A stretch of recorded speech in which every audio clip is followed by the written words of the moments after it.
Hi, my name's Lauren. I did a Disney college program and I never shut up about it. If you don't believe me, can you see it? Can you see? There's my little tassel back there. I graduated. See, I graduated.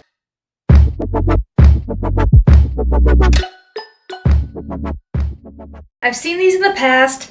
These are the videos that kind of got me hooked on DCP videos, if we're being honest. That is the elusive, terrible guest experience stories. So, in all my videos that I made about my college program, I got really lucky. I had great leaders, I had great fellow cast members, guests were pretty chill.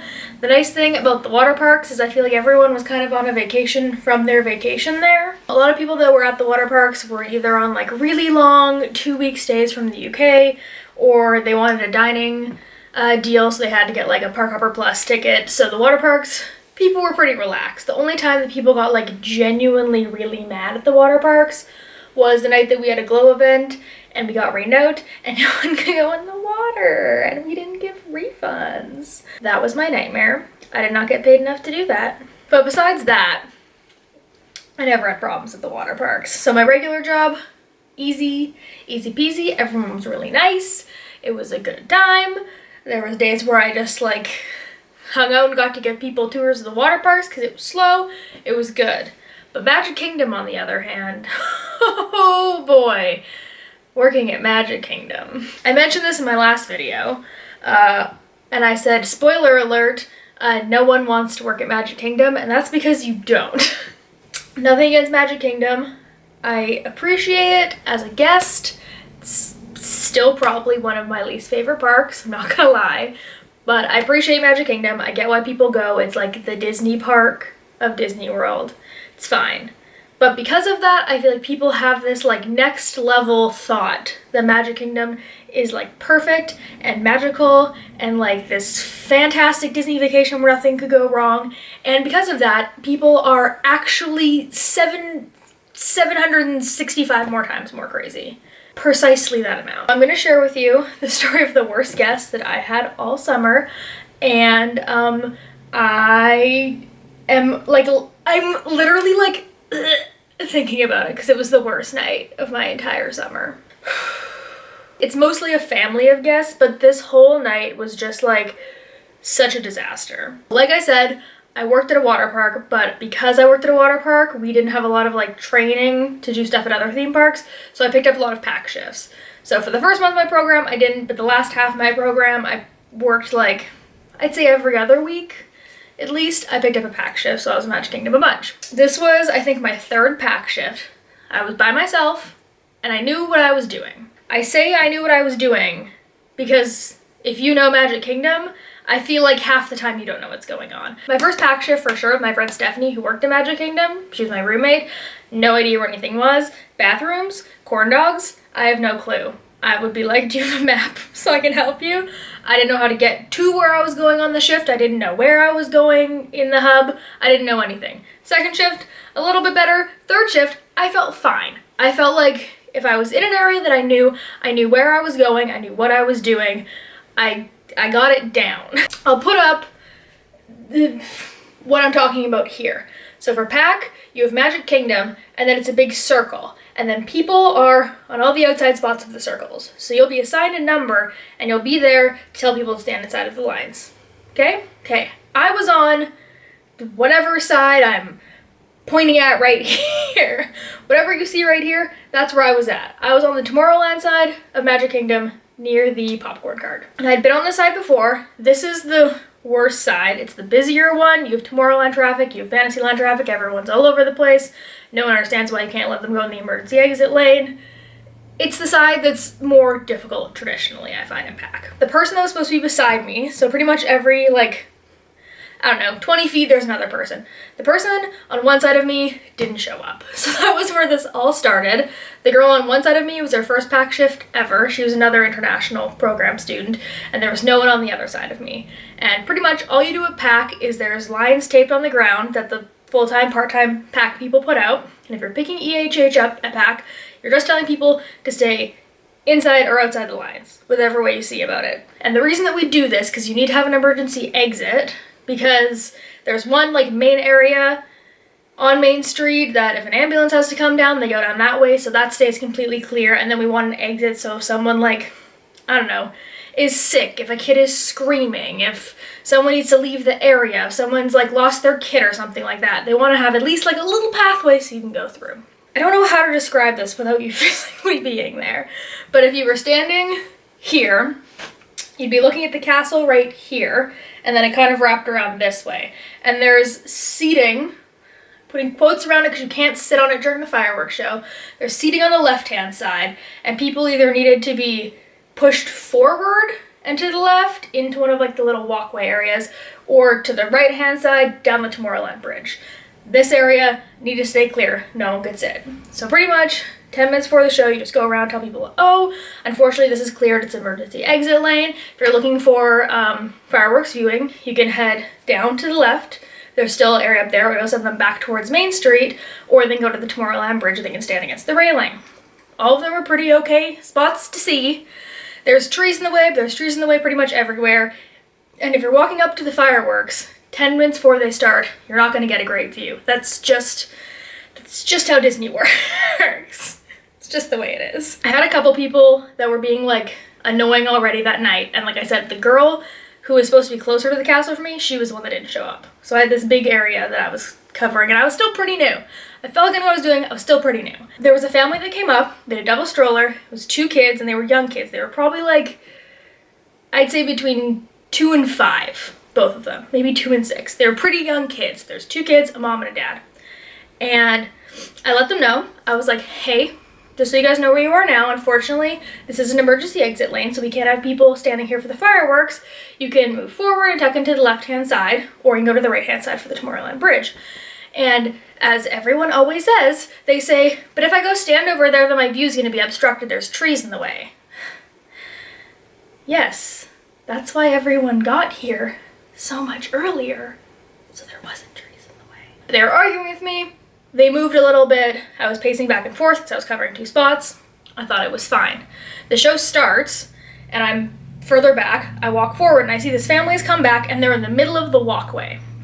And at this point, the people against the railing start getting mad because they thought they had a view that didn't have people in front of them, and now there's people in front of them who are in an area they're not supposed to be in, which is understandable. That's frustrating. I'd be mad too. So I go up and I tell them, unfortunately, you guys either need to move down to Tomorrowland Bridge, we have viewing down there, or you can move back towards Main Street, we have more viewing there too. They don't listen to me.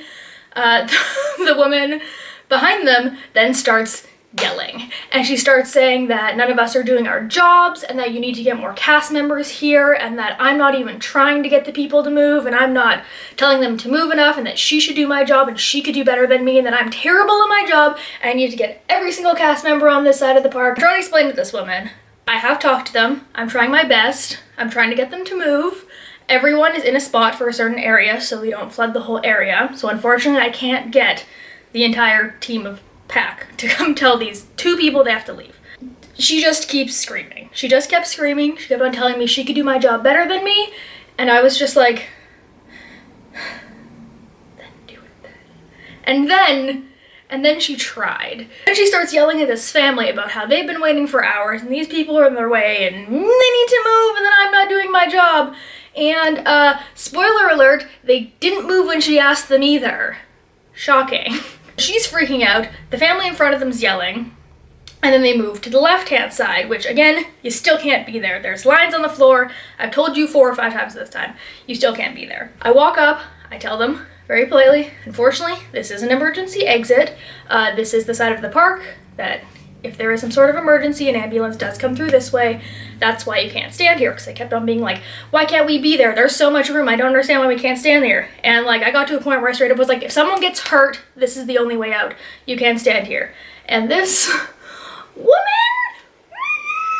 she was holding her baby. So physically holding a child. And she turns around and she says to me, the only emergency that we have here is that you're keeping it so my 3-year-old can't see the fireworks show. Yelling at me and swearing at me while holding her 3-year-old. What do you even do at this point? And then because they were standing there, a bunch of people started flooding the area. There was a bunch of Brazilian girls that were trying to climb on things, and I was like, I literally can't do this. I'm covering an area that I'm not supposed to be covering. This is because someone didn't show up. And I went and got my coordinator. My coordinator came back. They were really great. The leads and coordinators were great. She said the same thing. They cleared out like probably half the group. They went up to this family that was screaming at me and swearing at me. They said the same thing. Unfortunately, this is an emergency exit lane. If there is some sort of emergency, we need to come through here. You can't be standing here. And then the dad to my coordinator, in very much the same mood as the woman before, this full-grown man tells my coordinator that if she doesn't stop telling him where to go and what to do, he is going to, and I quote, "I'm going to ram my stroller into your ankles and take you down so you stop telling me what to do."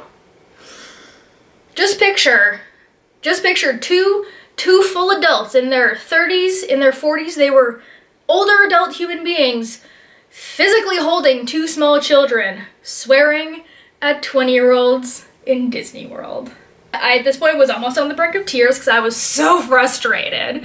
And then at that point, she had to go get a leader, and then the poor leader, this man, had to individually push every person out of the area. And then this man had the audacity to tell the leader that he wanted my name and the coordinator's name so he could go complain about them. And we were like, you literally threaten cast members and you're trying to file a complaint about us. What's going on? So that was that. And you're thinking, oh, Lauren, that sucks. That must be the end of it, right?